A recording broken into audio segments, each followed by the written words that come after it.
It's usually smarter to weigh consequences rather than chase probabilities. Hi, I'm Rob West. Whether you're building a portfolio or mulling over a new job prospect, checking the odds of success matters. But what if even a low-odds failure could wipe you out? Today, Mark Biller joins us to talk through how to guard against the kinds of events that can ruin a financial plan and more. And then we'll take your phone calls at 800-525-7000. This is Faith and Finance Live, biblical wisdom for your financial journey. Well, Mark Biller's our guest today. He's executive editor at Sound Mind Investing. He's a regular contributor to this program. Sound Mind Investing, of course, a longtime underwriter of the program. And let me just mention, Mark is here. He's always gracious with his time. And once again today, he will be dedicating the entire broadcast to you. So this is the day. If you have a question on your portfolio, the market, how to think about heading into retirement, maybe on this topic of what about the probabilities and even the consequences, perhaps more importantly, that might affect your portfolio depending on the decisions you make. Call right now, 800-525-7000. We'll be queuing those calls. We'll get to them in just a bit. Questions for Mark Biller today, 800-525-7000. Mark, always great to have you. Welcome back. Great to be here, Rob. Thanks for having me back. Mark, you've got a terrific editorial called Focus on Consequences, Not Probabilities in the latest issue of Sound Mind Investing. So take us into this idea. What are you talking about? Yeah, well, risk-taking is inevitable when it comes to investing. It's just part of the deal. Risk-taking is part of life as well, but you never want to take a risk that you don't have to take. So when we talk about probabilities versus consequences, probabilities deal with how likely something is to happen, but consequences deal with how bad it might be if that thing does happen. And that's a really important difference. You know, if somebody tells you there's a 99% chance you'll be successful at a particular thing, that's the probability, and that's great. In this case, that would be a very likely thing. But what if that 1% chance of failure means absolute ruin? Maybe you're dead if that 1% thing comes up. You know, a 1% chance of ruin is still ruin. And so even though the probability may be really low, if the consequence is severe enough, that's got to weigh more heavily in our decision-making than the high percentage chance of success. Yeah, well, that's pretty stark. Let's make it maybe even more practical. What about crossing a busy street? I know you use that example. Walk us through that. Yeah, that's one that everybody can relate to, and it makes the point pretty clear. So, you know, this is a great example of low probability but high consequence. You know, the probability of me getting run over by a truck when I cross the street is very low. But I'm still going to look both ways because the consequence of me getting run over by a truck is catastrophic. So in the same way, as investors, we can't ignore a potential wipeout event, even if it's just a small probability or is statistically unlikely.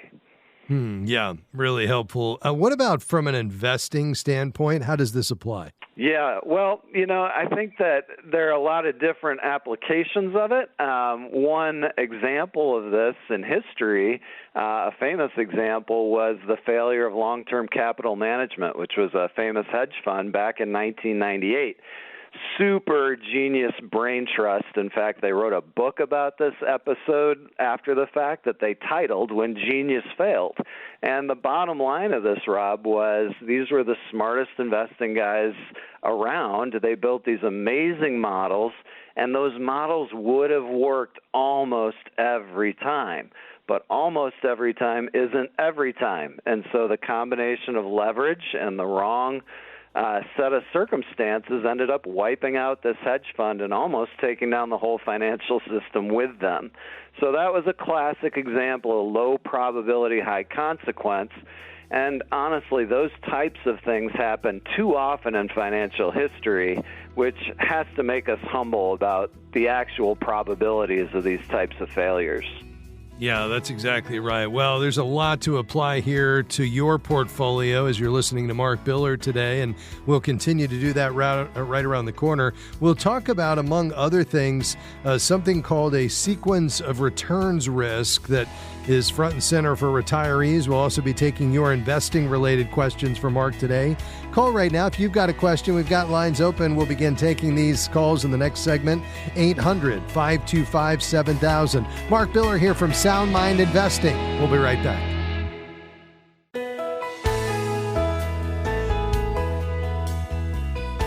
The opinions offered during this program represent the personal or professional opinions of the participants, given for informational purposes only. Any information provided is not intended to replace advice from a financial, medical, legal, or other professional who understands your specific situation.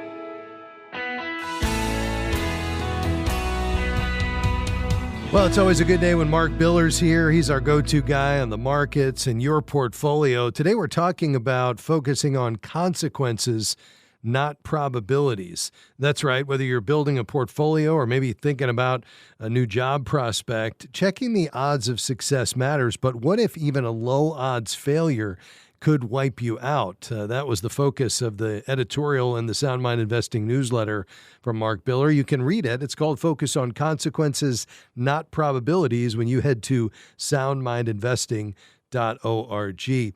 I know the article leans heavily on the late Peter Bernstein's work, Mark. What was his key insight? Yeah, Bernstein wrote one of the definitive books on the history of financial risk, and one of his key conclusions after reviewing all this financial history was that the consequences of being wrong are more important than the probabilities of being right.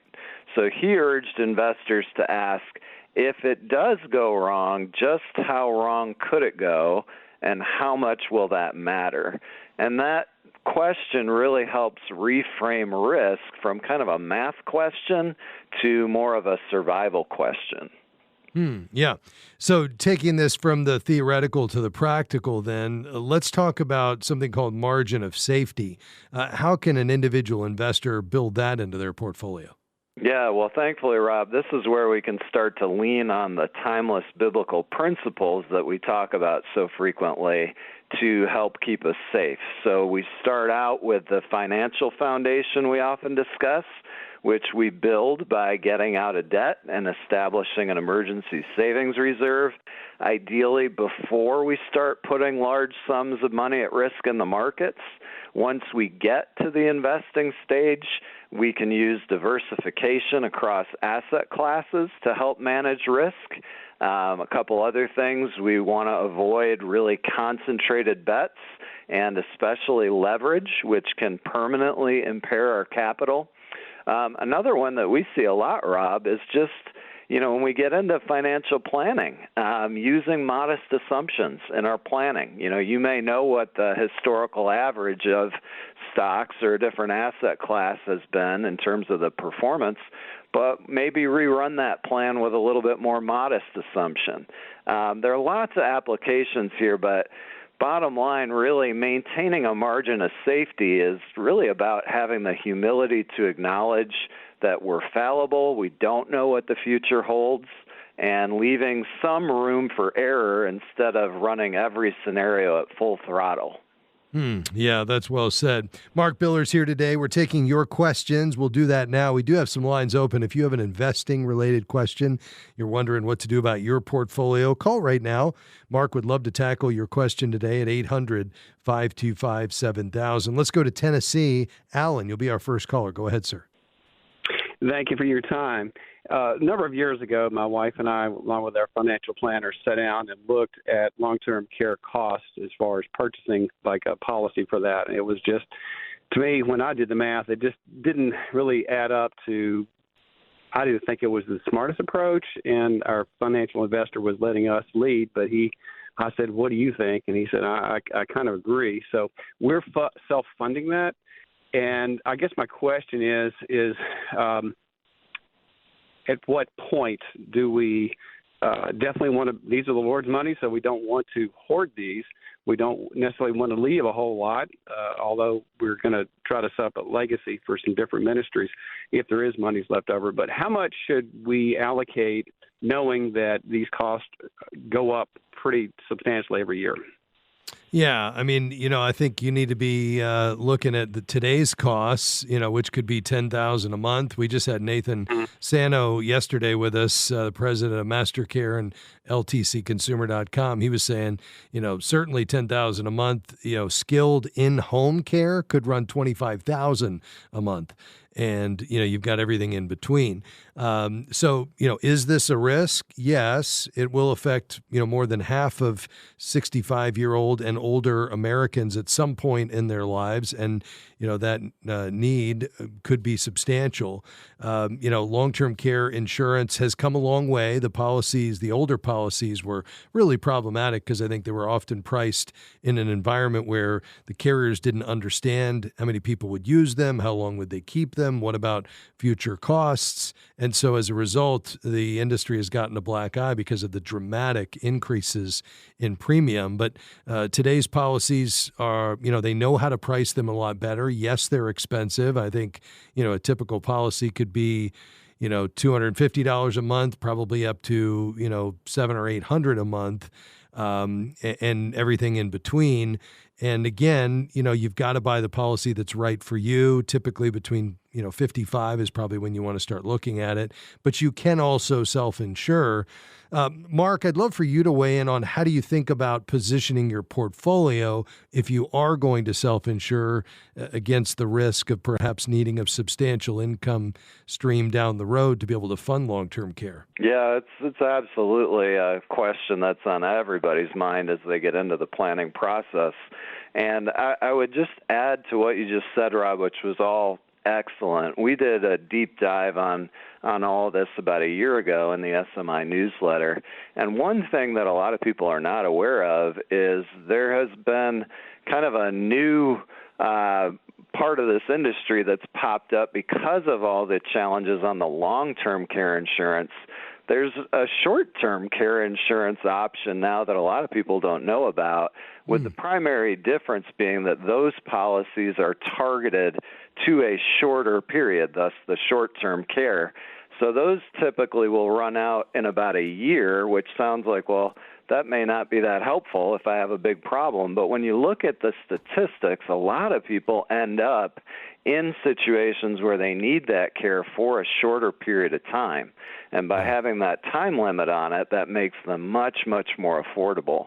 But back to your original question there, Rob, there isn't so much that you can do with your overall investing portfolio planning other than to recognize that there is this looming need and try to build that into your projection of what kind of dollar figure nest egg you're likely to need. And I think that the one thing we talk about from time to time here on these programs is that some folks, feel like they're in good shape when they hit retirement, and so they really hit the brakes and get really conservative with their portfolios because they don't want to take unnecessary risk. And this is one of those risks that because it's so undefined, you kind of have to keep an eye on it, and that's a reason to keep that portfolio growing at a little bit higher clip if you can. Yeah, I think that's right. And not going too light on stocks for this very reason, because you can outlive your money. You could also have a major expense that enters the equation in this season of life that is unexpected. So, Alan, hope that helps. If you did want to check it out, perhaps some of these other newer policies, even just to shoulder a portion of this, LTCconsumer.com is a great resource, not only a search engine for actual policies, but a great resource for education, and then soundmindinvesting.org as well. We'll be right back. Thanks for joining us today on Faith and Finance Live. I'm Rob West. Mark Billers here today. We're talking about focusing on not probabilities, but consequences. That was the focus of his editorial in the latest Sound Mind Investing newsletter. You can check it out, soundmindinvesting.org. That's soundmindinvesting.org. While you're there, check out the SMI newsletter. For more than 30 years, do-it-yourself investors have relied on SMI for proven strategies and trustworthy guidance. They also have the private client group for those that want to delegate to Mark and his team to manage those assets directly. Mark's taking your questions today on investing. If you have a question, call right now, 800-525-7000. The lines are filling up, but still a few lines open at the moment. Let's go to Ohio. Connie, how can we help you? Yes. Hi. I was wondering, hold on. I have an annuity, and I was wondering, can I use part of that interest as an RMD? Yeah. Is this an IRA annuity, as they're often referred to? Is it pre-tax money? No. So it's not what's called a qualified annuity. It's after-tax annuity money? I'm not really sure. It might be. I'm not sure. Okay. Yeah. All I know is it's an annuity, and it has a lot of interest in it. Yes. Okay. And I'm not taxed at the end of the year. So I guess when I pull it out, then I'm taxed on that. Yes. Okay. Very good. Yeah, Mark, would you want to weigh in on that? Yeah, I think, Connie, you're going to have to probably speak with somebody at the annuity company to find out exactly the terms of the annuity and exactly how that is going to be taxed and whether that would qualify as a required minimum distribution. Not sure without getting that information directly from them how you would know that otherwise. Yeah. Yeah, I think that's a great point. It's always good to revisit the details. I would just say, sometimes this can be done. If the qualified annuity is held inside a traditional IRA, then that distribution from the IRA annuity could be used to satisfy, RMDs for the other IRAs. So you could potentially, let's say you had, IRA 1 had a $4,000 RMD, IRA 2 had 3, the IRA annuity had 5, and total was 12. You could take the entire 12 from the IRA annuity rather than taking separate withdrawals from all three accounts, assuming the annuity contract permits the distribution. If you have 401ks and so forth, it gets complicated because the aggregation rules differ by account type. But you do need, to Mark's point, to check with the insurance company just to find out exactly what can be done. But the direction you're headed is certainly possible. I would just do a bit more investigation. Thanks for your call today. To Chattanooga, Cece, how can we help you? Yes, I invest I do my own investments with Truist Bank. They charge me $60 a year to do that. But I had my son put it through an AI thing that told him that I have a lot of the same stocks and mutual funds doing the same job. And so, for example, AI is a little part of a lot of the mutual funds, and so if AI goes down, then I'll have a whole lot of mine, everything will drop, and I need to diversify better. So I didn't know if there was a class or a book or something that would help me with diversifying better. What are your thoughts on that? Yeah, Mark, your thoughts? Yeah, Cece, this is definitely in the wheelhouse of what SMI does and what we're all about. So a really easy way to start on that might be to just troll around the SMI website a little bit. Our SMI handbook is a good one-stop, guide to breaking down different types of mutual funds. The strategies that we provide are designed to do a lot of exactly what you're talking about, which is to make sure that you're well diversified, not just between, say, stocks and bonds, but different types of stocks. Generally speaking, you're going to want to divide your stock investments to diversify along two different poles. So you can diversify by the size of companies, so large, medium, and small, And then the most general other type of diversification is between growth investments and value investments. So if you think about those two different poles of diversification, you can start to move away from, as you were saying, like it sounds like you have a very growth-heavy portfolio, a lot of AI investments, a lot of technology companies, and that sort of thing. And so to diversify that, you wouldn't have to get rid of all of that, but you might take some of that money and look specifically for some more value-oriented investments. In our strategies, we have some that are clearly laid out, the specific funds. So, that would be one way to kind of get the cheat sheet would be to just sign up for a month, look at the strategies, and see which value funds we're currently recommending. And that would be a quick way to do it. Or you can do a little more research on your own and kind of build your own type of grid so that you have some growth, some value, some large, and ideally some small. And then if you want to also add some foreign stock diversification, we've had a few programs about the advantages of investing in foreign stocks. I think it's a great idea to have some of that exposure as well. So that's kind of a quick overview of how to diversify a stock portfolio. Very good. I'd love to send you a copy of that book that Mark mentioned. It's called the Sound Mind Investing Handbook. Cece, we'll send that as our gift to you. Stay on the line. The team will get your information, and we'll get it right out to you. It's going to give you a nice primer of a lot of the things Mark was talking about and a whole lot more. And again, soundmindinvesting.org could be a great resource, including the Sound Mind Investing newsletter. But we'll get the handbook right out to you. Thanks for your call today. Well, when we come back, we'll continue to take your questions. We'll head to North Carolina, to Florida, to Texas, and we'll talk more about Mark's article focused on consequences, not probabilities. We'll be right back.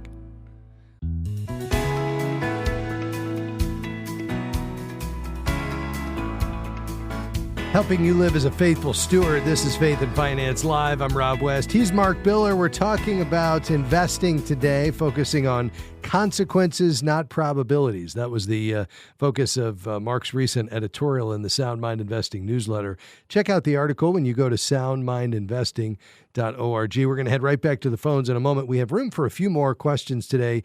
If you have a question on investing, your portfolio, call right now, 800-525-7000. Mark would love to tackle those questions. First, Mark, you mentioned in the article something called sequence of returns risk.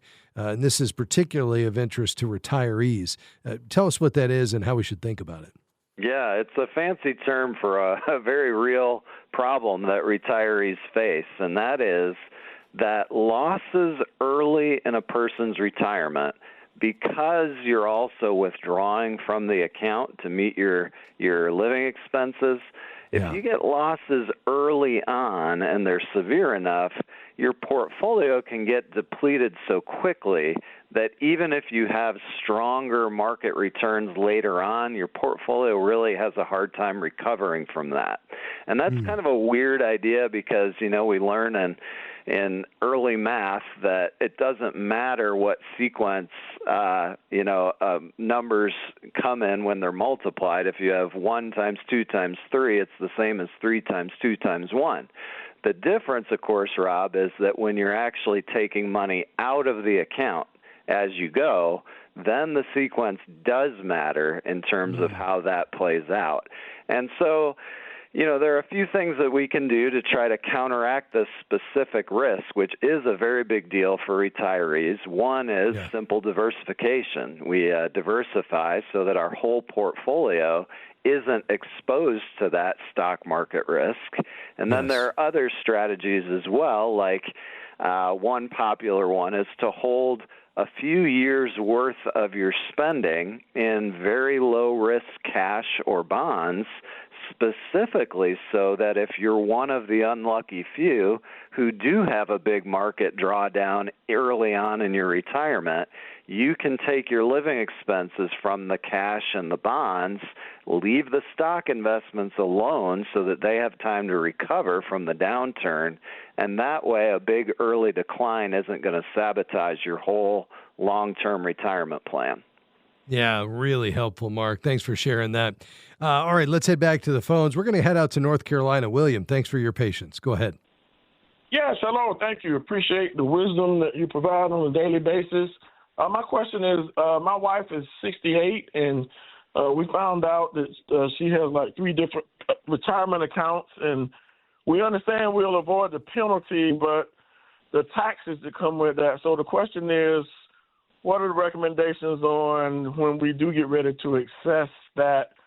What are our options with trying to take it and then changing our tax liability or bracket? Yeah, Mark? Yeah, great, William. Well, I guess the silver lining there is finding out you have extra retirement accounts is always a good thing. I think you're wise to keep an eye on the tax side of this, and there are a couple of things that you can do for sure. One is to find out exactly where the tax brackets, where the tax rates change, where the brackets, the limits are, the dollar limits around your income level.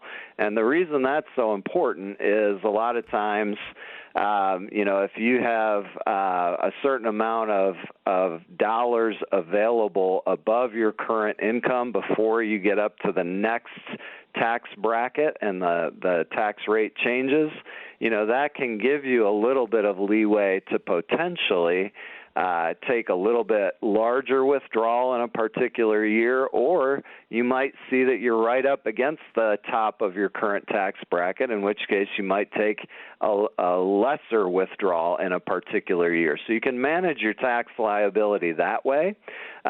You also have some ability. You said you're 68 years old, or your wife is.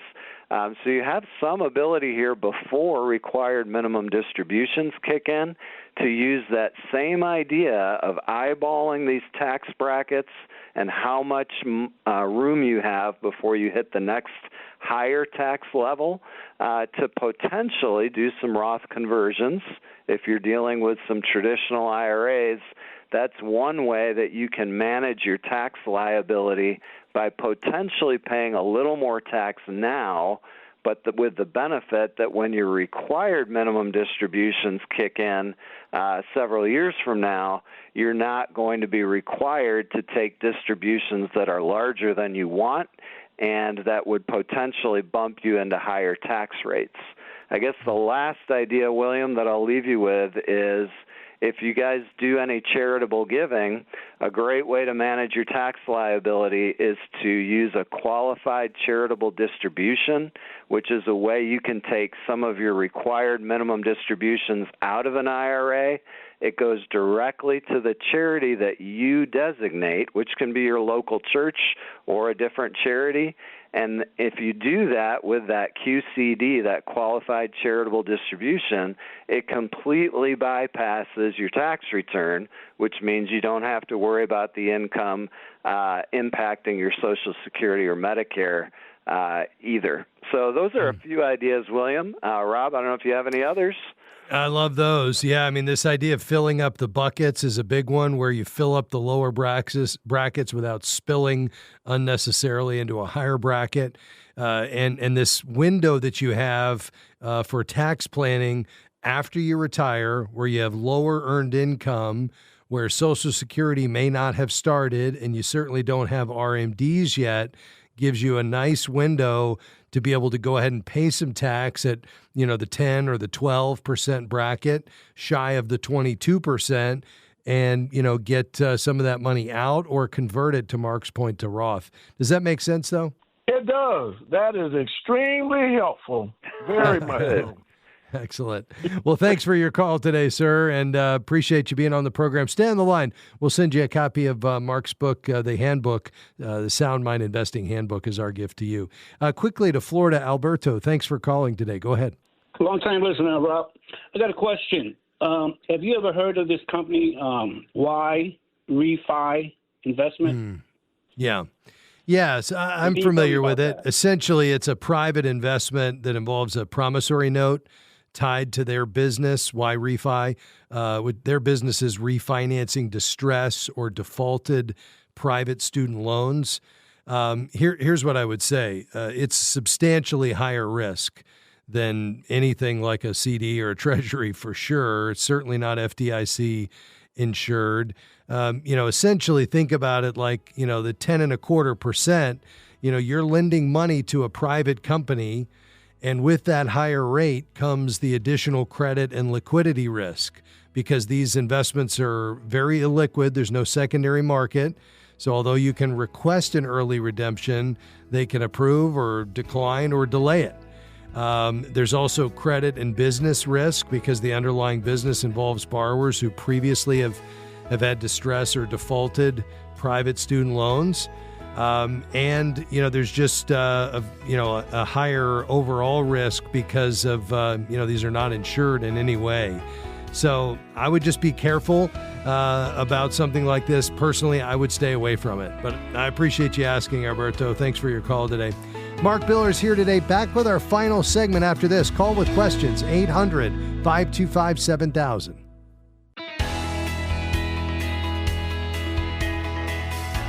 Mark Billers here today. We're talking about his article that you can read at soundmindinvesting.org. It's called Focus on Consequences, Not Probabilities. And it's a really insightful article. Mark, before we head back to the phones, I'd love for you to comment on what's going on in the Treasury market. Obviously, we've got long-term yields up dramatically. I know the Treasury Secretary moving to double the buyback, which temporarily provided some relief. Yields back up today. I know the Secretary saying that he was just trying to provide liquidity, not necessarily get involved in the yield. And he's got a big toolbox at his disposal. But just kind of give us some sense of what's going on and is there some concern here? Yeah, there is some concern, Rob. We saw a few years ago in 2022 the impact that rapidly rising interest rates can have, not just on bond prices, which are always going to go down as interest rates go up, but in 2022, when bond yields went up, the stock market really reacted poorly to that as well. And so it's been an issue that investors have been watching on and off for the last probably 4 years or so. And whenever interest rates do climb, Treasury yields climb towards 5% or so on the 10-year, especially. The stock market tends to get pretty skittish, and investors get nervous. So, as we look at what's happened here in the last week or two, there have actually been two interventions. One of them just flew right past most people's radar because it involved the Japanese yen. And if you look at that one closely, our intervention in the yen carry trade, which gets very technical, was largely considered to be an effort by the U.S. Treasury to keep Japan from selling their U.S. Treasuries in order to raise dollars to protect the value of their currency. And so we intervened to try to keep them from selling U.S. Treasury bonds. Then yesterday, as you mentioned, Rob, the Treasury intervened again in the Treasury market by increasing the size of this buyback of older Treasuries. Now, there's some technical things around that make that probably a good move because what can happen is old Treasuries can become kind of illiquid. So Treasury bonds, longer-term bonds that were issued back in 2020, 21, when rates were much lower, nobody wants those. And so they're largely illiquid. They're stuck on balance sheets of institutions and banks and things. So the Treasury coming in and saying, hey, we're going to issue some new short-term bonds to create money to buy back some of those illiquid long-term bonds, that's probably a good thing. But behind all of this, Rob, I think you have to keep your eye on the ball here and not get lost in the technical forest. And the big picture here is that we're trying to wallpaper over a much bigger problem. The much bigger problem is we're 6 years out from COVID, and the federal government is still running annual deficits that are 6% of GDP. So these are huge deficits. We're issuing massive amounts of debt year after year after year, really at a level that historically we would only run this type of deficit if we were in the middle of a deep recession. And so just like a household goes through different phases where, things are going really well, so most reasonable people would pay down their debt, would save some extra to get ready for a rainy day down the road. Well, that's what we should be doing right now. We've got a good economy. Unemployment is low. We know that someday those conditions will change. We'll have a recession, and the government will need to spend more and borrow more to help us get through and out of that recession. But we don't have that today, and we're still borrowing all this and creating all this new debt. So that's really the problem, that the bond market and investors are kind of looking through these actions, these interventions, and saying, that's all great. That might help today, tomorrow, next month. But, longer term, we want to be paid more if we're going to take the risk of lending this government money, lending the U.S. government money at these longer terms, 10 years, 20 years, 30 years. We don't trust that they're going to be responsible, and, there's more risk. That's really what it boils down to. More risk equals higher rates, and that's what we're seeing in the bond market, these rates pushing up on the long end. Now, I would say the biggest takeaway from what's happened here in the last couple of weeks and this action yesterday is the Treasury, if you read between the lines, is basically saying we're not comfortable letting long-term interest rates go higher than they are right now. And if they're going to play that game of trying to kind of artificially cap rates here, well, it's kind of like when you squeeze a water balloon. You can put pressure on one part of the balloon, but it's just going to bulge out somewhere else. And so what we saw yesterday was, what are the bond alternatives? If you're going to cap the interest rates on the bonds, investors immediately say to themselves, well, where else can I go? And what we saw yesterday was gold shot up by like 4%. So that's kind of your insurance against these types of policy actions. So we're kind of circling back to some of that dollar debasement trade stuff that we were talking about at the beginning of the year on those programs, where if we can't trust the interest rates in the bonds, maybe we take some of that money and put it into things like gold and other precious metals as an alternative. And so I think you saw a big response to that yesterday. The dollar fell quite a bit against foreign currencies. Another thing we've talked about in the last year or two with a falling dollar is international stocks tend to do really well when the U.S. dollar is falling. Commodities, things that are priced in dollars, tend to go up in price, like with gold. So commodities, foreign stocks, gold, all those things get a bid in this type of environment. Yeah, really helpful analysis, Mark. Thanks for that. All right, let's try to sneak in 1 to 2 more phone calls here before we close out for the day. Rachel in Texas, thanks for your patience. How can we help you? Well, I just wanted to find out how I could invest some of my money. I have no investments or anything like that. I don't have a debt. So I just wanted to find out about that. I've been thinking about it lately. Okay. Yeah, very good. Can I ask a couple of questions? Sure. Okay. Approximately what amount of money do you have available that you would consider investing? Well, maybe $150,000. Okay. And would that be in addition to what I call an emergency fund, the savings that you need for the unexpected? No, it doesn't. So the 150 includes your emergency fund? No. No, you have that separate. I have, yes. Okay, very good. And what are your income sources? What are you living on? Social Security. Okay, Social Security alone?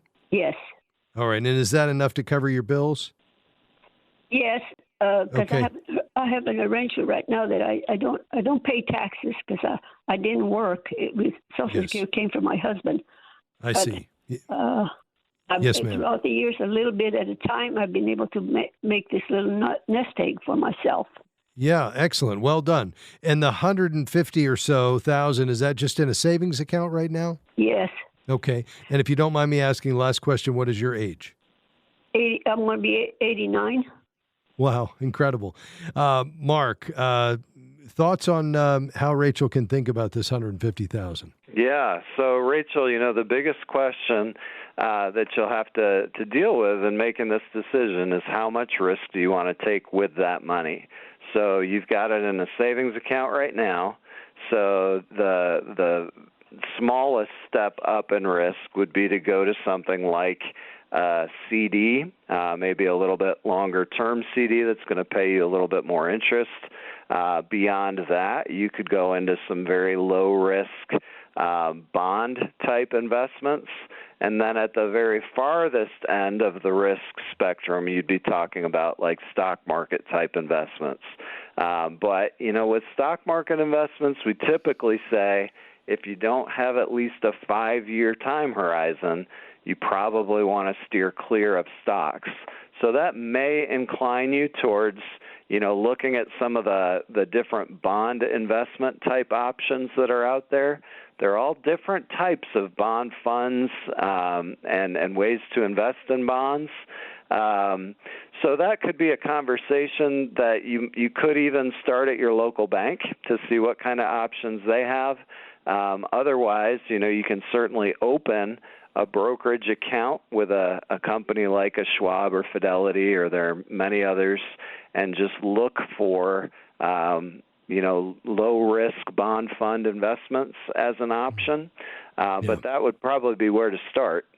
Yeah, I think that's great advice, Rachel. The other option, in addition to what Mark shared, and I would agree wholeheartedly, is to connect with a certified Kingdom advisor there in Texas, somebody who could help you think about how to build the kind of portfolio Mark was describing, where maybe, and this would be entirely up to you, maybe you have 10 or 20%, so 15 to 30,000 that goes into stocks to give you a little bit of growth, and then the rest, 80 to 90% of that 150,000 is in those CDs and money market and bonds that Mark was talking about, where you're still on the more conservative end of the spectrum, but you have the ability to earn a little bit more on this nest egg that you've been so diligent to save.